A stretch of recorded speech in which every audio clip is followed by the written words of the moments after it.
Does size really matter? That's a good question. Did you know that there's actually a little bit of maths you can do to figure out the right size of TV you should have in your living room? I'm Luke Hopewell, editor of Gizmodo Australia, and thanks to Dick Smith, we're here to help you crunch the numbers. Picking the right size TV might seem difficult, but it's easy once you know the rules that determine the best screen for your living space. Buying a TV that's too small might leave your living room looking empty, and you won't get the immersive viewing experience that you really want. But too large a TV will not only take up too much space in your living room, but it also won't look as good as you want. Contrary to popular belief, there is such a thing as a TV that's too large for a room.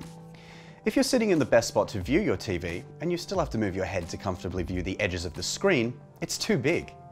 It might seem great when you get it out of the box, but after a couple of weeks, you'll find it annoying. Buying a TV that's too small is actually a safer bet than buying a TV that's too large. If you can buy a small TV, you can always move your couch closer to the screen. But if you buy a large TV, you can't move your couch further away from the wall that it sits against. There's a simple mathematical rule to follow when it comes to picking the right size TV for your living room. Since most TV screen sizes in Australia are measured in inches, the simple rule is that you should measure the distance from your TV's location to your ideal viewing location, and then divide that by 2. So, for example, say you sit 100 inches away from where you'll place your TV. That's around 2.5 meters. A 50-inch screen in that instance is around the right size for comfortable viewing. There's a fair range of room to move in this rule though, so a 46 or a 55-inch screen should look just as good. A good way to mock up a potential TV screen size in real life is to do a bit of arts and crafts in your home.